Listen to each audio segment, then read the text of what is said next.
2016ला सैराट चित्रपट प्रदर्शित झाला आणि त्याचा क्लायमॅक्स पाहून आपण सगळ्यांनीच हळहळ व्यक्त केली. 21व्या शतकात सुरू झालेल्या वेगवान प्रवासात नव्या बदलांचा ठाव घेणाऱ्या पुरोगामी महाराष्ट्रानं त्यावर भरभरून चर्चा केली. मात्र या सिनेमात दाखवलेल्या दाहकतेहून जास्त चर्चा झाली ती त्यानं बॉक्स ऑफिसवर केलेल्या कमाईची. आणि यामुळंच की काय या सिनेमाची गोष्ट आपण फक्त मनोरंजन म्हणूनच स्वीकारली नाही म्हणायला याच कथानकानं आपल्यातल्या संवेदनाही जाग्या केल्याच. परंतु त्या कल्पनेतल्या चित्रानं हळवे होत भांबावून जाणारे आपण वास्तवात मात्र कित्येक घटना पाहून गप्पच राहिलोत. मग प्रश्न पडतो, फक्त सिनेमातल्या दाहकतेवर वारंवार भाष्य करत राहायचं की समाजात घडणारं वास्तव बदलण्यासाठी एखादं पाऊल उचलायचं? डिसेंबर महिन्याच्या सुरुवातीलाच औरंगाबाद जिल्ह्यातील वैजापूर इथं सैराटचीच गोष्ट वास्तवात घडली. केवळ प्रेमविवाह केल्यामुळं एका तरुणीला आई आणि भावानेच संपवलं. सुदैवानं यातील जोडपे एकाच जातीतील असल्यानं या प्रकरणाला कोणताही जातीय रंग मिळाला नाही. परंतु प्रेम करणं हा इतका गंभीर गुन्हा आहे का? हा प्रश्न पुन्हा एकदा तरुणाईला सतावू लागला. एकीकडे समाज परिवर्तनाच्या वाटेवर असल्याची उदाहरणंही आहेतच, परंतु दुसरीकडे अशा अघोरी पद्धतीने घरातल्याच व्यक्तींकडून मुलांना संपविण्याच्या घटना वारंवार घडताना पाहून कासावीस होतं. याच पार्श्वभूमीवर द पब्लिक ब्रॉडकास्टच्या टीमनं काही व्यक्तींशी संवाद केला. प्रेम हे खरंच या क्रूरतेमागचं कारण असू शकतं का?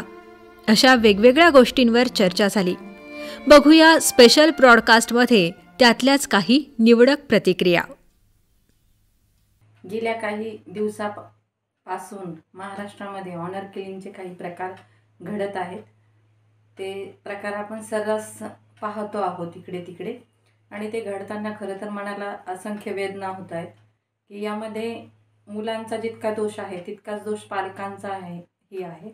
मुलं म्हणजे तरुण वयामध्ये लग्न करतात, आंतरधर्मी असतील किंवा आंतरजातीय असतील, तर पालक हे आपले शत्रूच आहेत ही भावना गृहीत धरून ते आपली वाटचाल करतात. आपला निर्णय पालकावर लादण्याचा प्रयत्न करतात आणि पालकही सुज्ञ मुलं असतानाही त्यांनी आमचाच निर्णय पाळला पाहिजे आणि आम्ही जी सांगू तीच पूर्व दिशा या प्रकारे आणि त्यांनी हे लग्न केलं तर त्यांनी फार मोठा गुन्हा केला अशा प्रकारे ते कायदा हातात घेण्याचा जे प्रयत्न करतात, तर ते निश्चितच निंदनीय आहे. 20-25 वर्षापूर्वी आम्हीही आंतरधर्मीय विवाह केला होता आणि त्या काळामध्ये समाज काही इतका प्रगल्भ नव्हताच. म्हणजे आमचे आईवडीलही अशिक्षित कुटुंबातूनच आलेले होते, परंतु त्या काळात त्यांनी आम्हाला समजून घेतलं, आमच्या भावना समजण्याचा प्रयत्न केला, म्हणजे आमच्या निर्णयाचा त्यांनी आदर केला.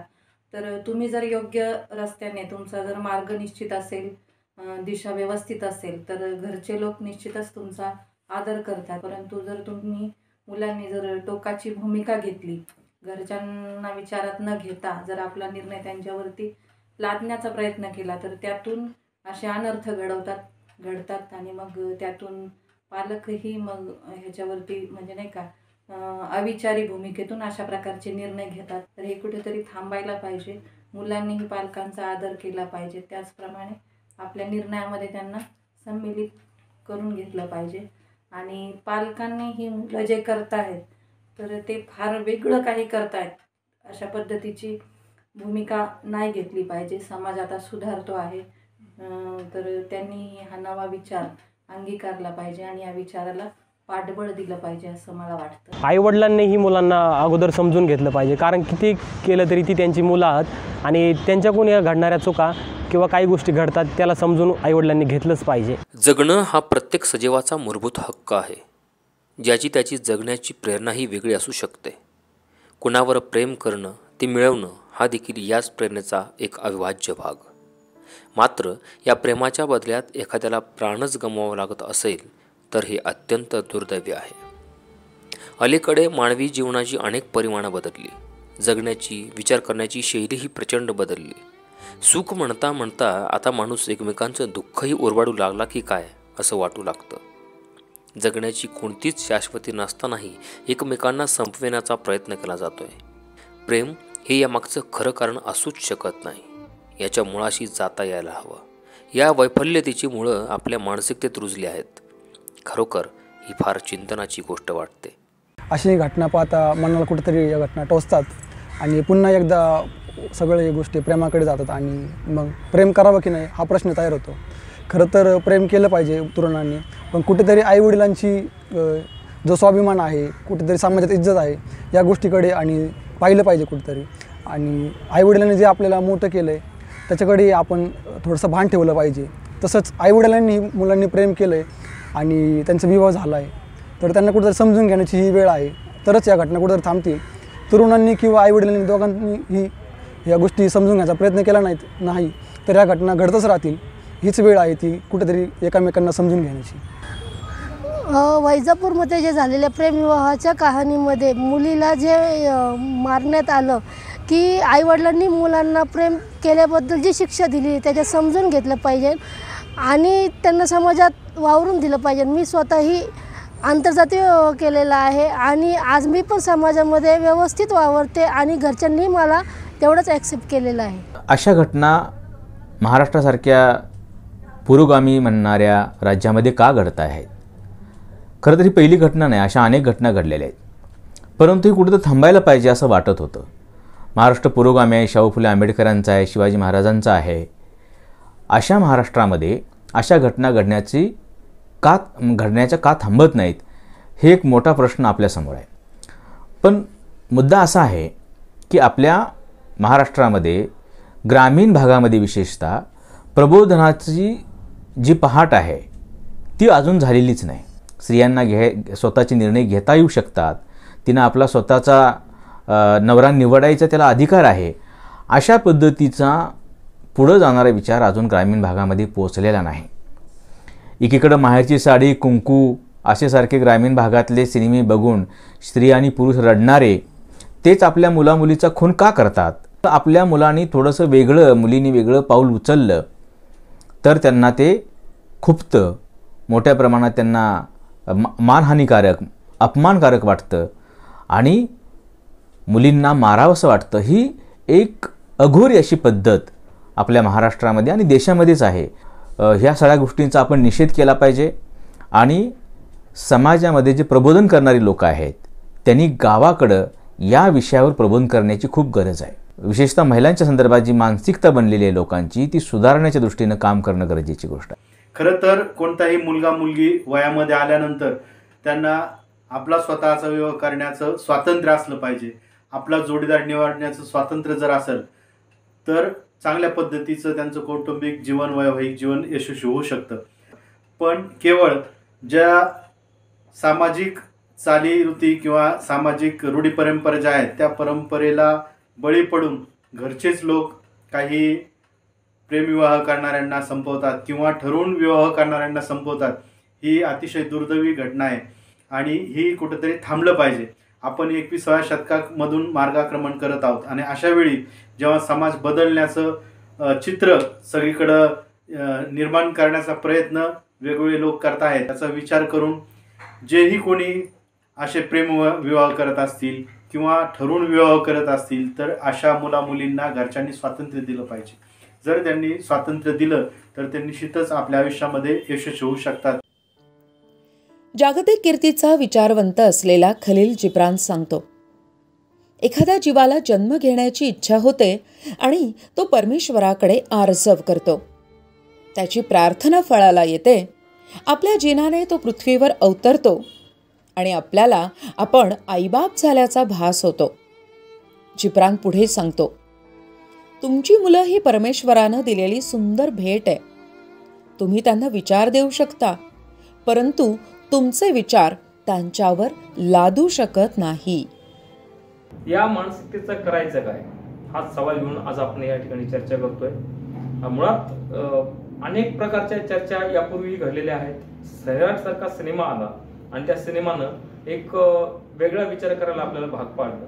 परंतु तो विचार करत असतानाच अनेकदा आपण हळहळलो, अनेकदा आपण व्याकुळ झालो, कारण समाजातली एक महत्वाची गोष्ट असते ती म्हणजे संवेदना, जी आपली नेहमीच जागी होते. आणि असा सिनेमा पाहिल्यानंतर आपण आपल्या संवेदना, आपल्या भावना जास्त जाग्या होतात.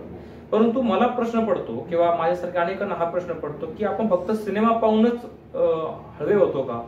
जर वास्तवात आपल्या अवतीभोवती अशा घटना घडत असतील तर आपल्या हळवे व्हायला येत नाही का? होतोय, नक्कीच. आपण याही बाबतीत हळवा होतोयच. आपल्याला वाईट वाटतं, मनाला चटके लागतात की असं नाही घडलं पाहिजे. पण फक्त बोलून किंवा हळवं होऊन चालेल का? मला असं वाटतं की म्हणजे ज्या वेळेला आम्ही हा एपिसोड करायचं ठरवलं आणि आम्ही वेगवेगळ्या माणसांना भेटलो, वेगवेगळ्या क्षेत्रात खूप चांगल्या पद्धतीने काम करणारे काही संवेदनशील व्यक्ती आहेत, त्यांना आम्ही भेटलो. त्यावेळेला एक गोष्ट जाणवली किंवा ही भावना व्यक्त करण्यात आली की फक्त आता बोलून चालणार नाही आहे, तर आपल्याला समाजामध्ये कुठेतरी ही मानसिकता बदलण्यासाठी काम करण्याची गरज आहे. प्रॉब्लेम असा आहे की जसं आपण आता या घटना बघतो, आपण अगदी सैराट सिनेमातला शेवट असेल किंवा आपण नुकतीच घडली वैजापूरची घटना असेल, याचा जर शेवट बघितला तर इथे एकच गोष्ट अधोरेखित होते की तुमच्या घरातलेच तुमचा सूड घेत आहे. आणि जर असा सूड आईवडील घेत असतील तर या मुलांनी काय करायचं? या मुलांनी जायचंय कुठं? हा, जर ते चुकत असतील किंवा चुकले असतील तर तुम्ही वेगळ्या अर्थाने अजूनही त्यांना शिक्षा देऊ शकता.